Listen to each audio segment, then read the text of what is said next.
Fayo. Man. Wayaaritti fedha. Fayo. Ambeesan qab sin jedhe. Ambeesan qab. Waduu qabda bee waya sun naqad. Wayaan sun yaa ciccit. Fayoon dhageetu waan asin jechuu jiru. Ambeesan qab. Anuumuu tokko larkan qabam. Shilingi tokko larkan qab. Ijoollum lakkisan malee. Ani ijoolleen inni.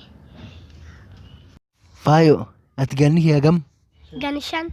Ati nam gan 5 taa'ee akka ijoollee kan ta'a. Dhagaa waan asitti himu. Ijoollummaan gan 4 tobbaate. Yoo ganna 4 dabarte ati ijoollee miti. Sun daalluma. Rabish. Baabaatiin ganna kan qabata. 29. Baaba caqasa sitti hima.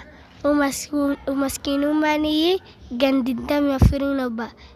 Gisa 24 dabarte sun maskiinummaaniin sun qolle.